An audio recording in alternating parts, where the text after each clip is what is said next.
The Knoefels were a picture-perfect family. A happily married couple, 3 daughters, and a beautiful house with a white picket fence.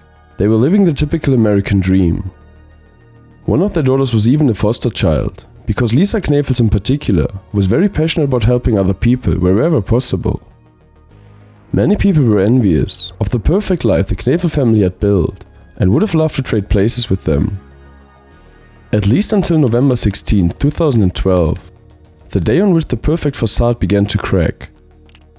Once the terrible events that broke this family apart unfolded, nobody ever thought about wanting to be in their shoes ever again.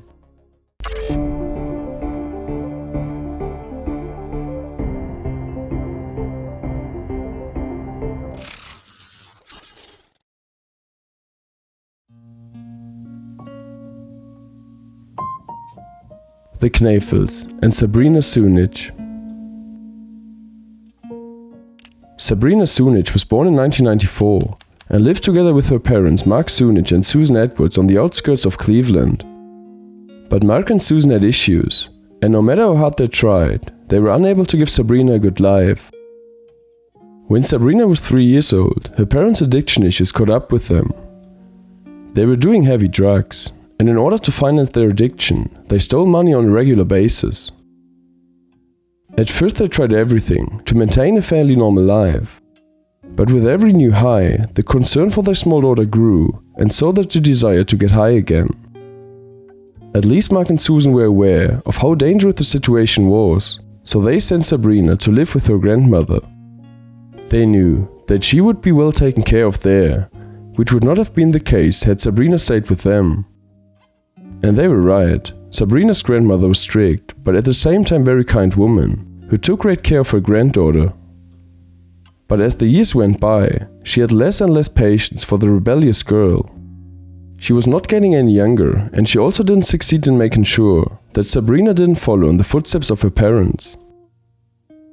It started with her having small arguments at school, which turned into full-blown physical fights. That was something her grandmother could still deal with. But when Sabrina hit puberty, she acted up in much worse ways. At the age of 13, she was already taking drugs and drinking alcohol. All attempts by her grandmother to stop her only led to violent outbreaks. Sabrina kept stealing money from her grandmother, and when that didn't work out, she threatened strangers on the street and robbed them. Because she got busted doing so a few times, she even had to spend some time in juvie. But as soon as she was back out in the streets, her self-destructive behavior started all over again. When Sabrina was 14 years old, her grandmother could no longer handle the teenager, so she wound up sending her into the foster care system in Lake County in Ohio. During a psychological evaluation, it was determined that Sabrina was suffering from a bipolar disorder, as well as ADHD and depression. Sabrina spent about 2 years in a group home for teenagers, when in July 2011, the Knoefels came along and expressed the desire to open their home to a 16-year-old troubled girl and take her in. Lisa and Kevin Knoefel had been married for a few years already. Both had brought children into the relationship from their first marriages. Lisa's older daughter Megan lived with them. After some time, they had a daughter together named Haley. When Sabrina came into the family, Haley was almost 2 years old. Kevin was driving a truck for a living, and Lisa worked as a social worker, specializing in victims of sexual abuse. Because of her job, her empathy, and her loving nature, she was determined to give a child from a group home a better life, and Sabrina was supposed to be the lucky one. It even seemed like Sabrina understood that it was the chance of a lifetime, because she changed her rebellious ways with Lisa and Kevin. She stopped with the drugs and dreamed of a future as an esthetician. She later stated herself, "I was looking for a fresh start and leave the past behind. I wanted to live in a house with a white picket fence and have dinner with my siblings every night, something that I never had before. I wanted to experience the structure of a loving family."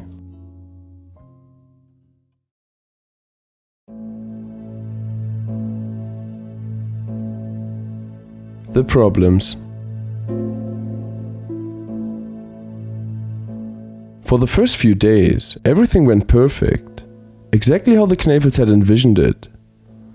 Sabrina got along great with her new siblings. but she also started building a bond with Kevin and Lisa. Lisa set boundaries whenever Sabrina took things too far, but on the other hand, she also spent time and did things together with her, such as taking her on little trips. That was new to Sabrina. My relationship with Lisa started off good. We spent a lot of time together. We swam in the pool in the backyard. I felt like a part of the family. Being part of the family was what Sabrina was craving the most, and that desire was also what started the issues between Sabrina and her new family. In the next few months, she got the impression that Lisa was more caring towards her two biological daughters and that she treated them better than her, a feeling many adopted children probably have.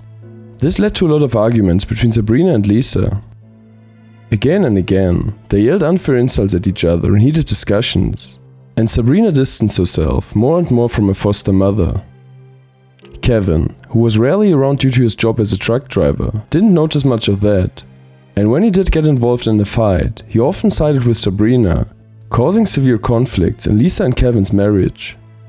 This of course made the bond between Kevin and Sabrina become stronger. With him she felt understood and taken seriously. He was my friend and my father. Kevin was there to lift me up.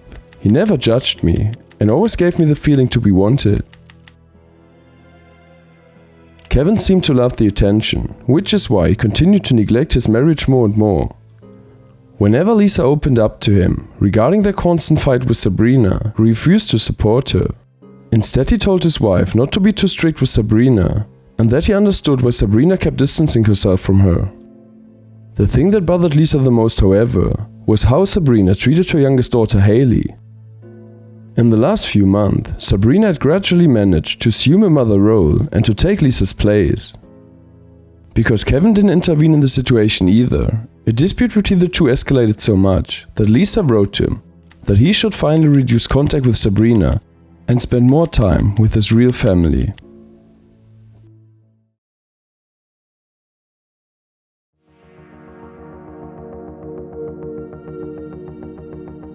The murder.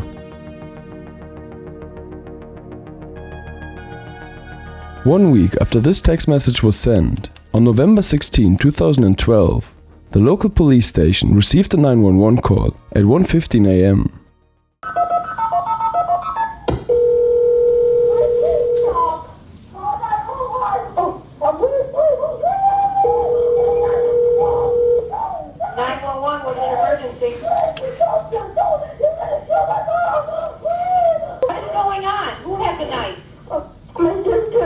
Okay, this is your sister?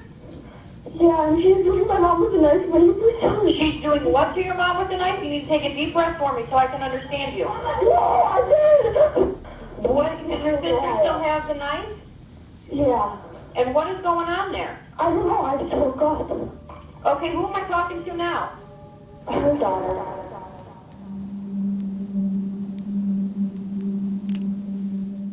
On the phone you can hear Megan, Lisa's daughter, who's 13 years old at the time. She was crying hysterically. Only a few minutes before, she had been awakened by her mother's screams, so she ran into her room, where she found Sabrina, kneeling over her mother's body while repeatedly stabbing her with a knife. She had tried stopping her, but unsuccessfully. The police rushed to the scene, but by the time Megan opened the door for them, it was already too late. Lisa was dead. Her bedroom was covered in blood. The first cop to enter the room, Randy Mullinex, made the following statement about what he saw. "I wasn't even able to see what color her body was. That's how much blood was all over her." Sabrina had killed her foster mother with a total of 178 stabs with a knife. At the time, Lisa was 40 years old and Sabrina was 18. The most shocking detail about the crime is that Lisa's 3-year-old daughter Haley had been sleeping in her mother's room at the time the stabbing started. When Sabrina started attacking Lisa, the little girl hid in the closet. She was in the room during the entire time of the attack and heard her mother's screams and her sister's cries, while her foster sister, that had become somewhat of a surrogate mother to her, stabbed her biological mother a total of 178 times. Sabrina herself did not resist when the cops attempted to arrest her. She cried silently, and handed the knife over to the police. One of them described her sight as follows. It looked like she had literally taken a blood shower. There was not a single part of her body not covered in her foster mom's blood. Of course, the officials also immediately notified Kevin. He was away for work, driving his truck in the Michigan area.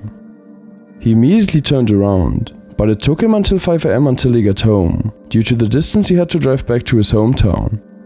Megan and Haley were waiting for him at the police station. When he arrived, he made a calm and composed impression, as noted by the police personnel. However, they did not think too much of it at the time, as they suspected that he wanted to put on a brave face for his children. But even Lisa's friends, who were supporting the family in the days following the tragic events, also found Kevin's behavior more than strange. I have no idea how a person whose wife has been brutally murdered is supposed to act, but Kevin didn't seem to be affected by it too much. At the same time, it appeared obvious that Kevin didn't commit this crime. He had left for work hours prior to the murder, which served as his alibi. In the meantime, Sabrina's trial started. She said on the stand that she was unable to recall any details whatsoever related to the crime. But since there was no doubt that she was the person who had committed the murder, she was soon sentenced to serve a life sentence. This could be where this video ends, but some things are not what they seem with this case.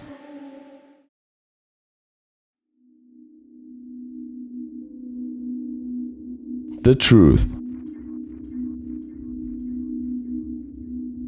9 months after the gruesome murder, Sabrina decided to change her version of events. She suddenly wanted to tell the truth about how the crime unfolded. When she began to give her statement, the tension in the room was palpable, and the account she gave was in fact very shocking. Sabrina mentioned that due to the constant fighting with Lisa, she developed a better relationship with Kevin. This relationship got closer and closer, until it ended in a physical affair. Sabrina explained that she had never felt this kind of bond of affection with any other person before. She felt valued and appreciated. And this is why she didn't doubt Kevin when he began to increasingly speak ill of Lisa, especially since the relationship with her foster mother was already so strained. Kevin said time and time again how much he hated Lisa and that she simply had to go away. He manipulated Sabrina by telling her that once Lisa would no longer be around, he would purchase a new home for them, where they would be able to live as a happy family. And he also promised that Sabrina would be able to be Haley's one and only mother. At first, this was just a dream, a tempting fantasy. But 2 weeks prior to the murder, Lisa got wind of the affair between Sabrina and Kevin. She was completely beside herself and wanted to kick Sabrina out of the house. Sabrina later recalled the conversation as follows. "I'm sorry, but I no longer want you here. My life fell apart right in front of my eyes. The betrayal, the abandonment, all of that came to light. But somehow, the family managed to pull through.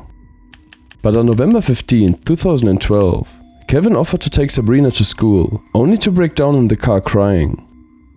He said that he had had an ugly altercation with Lisa, and that he could not take it anymore. Either Lisa dies, or he would take his own life. Sabrina, who did not want to lose Kevin under any circumstances, tried to calm him down and promised to kill Lisa so that he could finally be free. Kevin seemed relieved and gave her instruction on how to get it done. The original plan was that Sabrina was supposed to make several items of value disappear and make things look like a break-in. But in case anyone brought up the murder to her, she was supposed to act like she didn't hear or see anything. And in case she was caught, she was supposed to plead insanity. Kevin supposedly even chose the kitchen knife to be used, citing the following reason. "We should definitely use a knife that will cause more internal damage." Afterwards, he wound up showing her how to correctly stab someone. She deliberately chose a night during which Kevin was away for work to make sure that he had an alibi. By now, Sabrina regretted the crime, but she also said, "If you're in love with someone, you'd do anything for that person." Supposedly Sabrina spent 15 minutes just standing there in front of sleeping Lisa before she was able to work up the courage to kill her. I hated Lisa because she was the cause of a lot of my past problems, but it's not all of my fault. Now I'm ready to take the responsibility, because I did what I did, and I know that I'm wrong for it. But if it wasn't for him, none of this would have happened. The police was relieved to finally have the proof they needed in order to convict Kevin, because he didn't just stand out because of his indifference. He also collected $750,000 from his wife's life insurance, which prompted him to buy a new car on the day of her death. Shortly after, he also invested into an RV and a swimming pool. In August 2013, Kevin Knoefel was arrested. On June 11, 2014, he was also sentenced to life in prison. He continued to profess his innocence until the end, and also denied the affair with Sabrina, despite the fact that there were countless text messages between the pair proving the opposite. Sabrina's sentence remained unchanged. However, the fact that she testified against Kevin meant that she was now eligible for parole after serving a total of 30 years. The same applied to Kevin after 40 years. For Sabrina, this would be in 2042 at the age of 47, and in Kevin's case in 2055 at the age of 86. Megan and Haley were awarded $6.2 million in damages. However, the emotional scars that they sustained will never go away. In her closing statement, Sabrina stated, "I want to apologize to everyone that I have hurt. Lisa did not deserve what happened to her. I ask for forgiveness, not for my sake, but for the ones that so desperately need to start the healing process. I can't even begin to explain how much regret I have and how much sadness I have to deal with every single day." At Kevin's trial, Nick Zanella, Lisa's first husband and Megan's father, was present. He spoke directly to Kevin. "You, Kevin, are a huge piece of crap. You might think you're a real man, but you're not. There are 2 little girls who will suffer every day because of you. I hope that you will rot behind the bars for the rest of your life."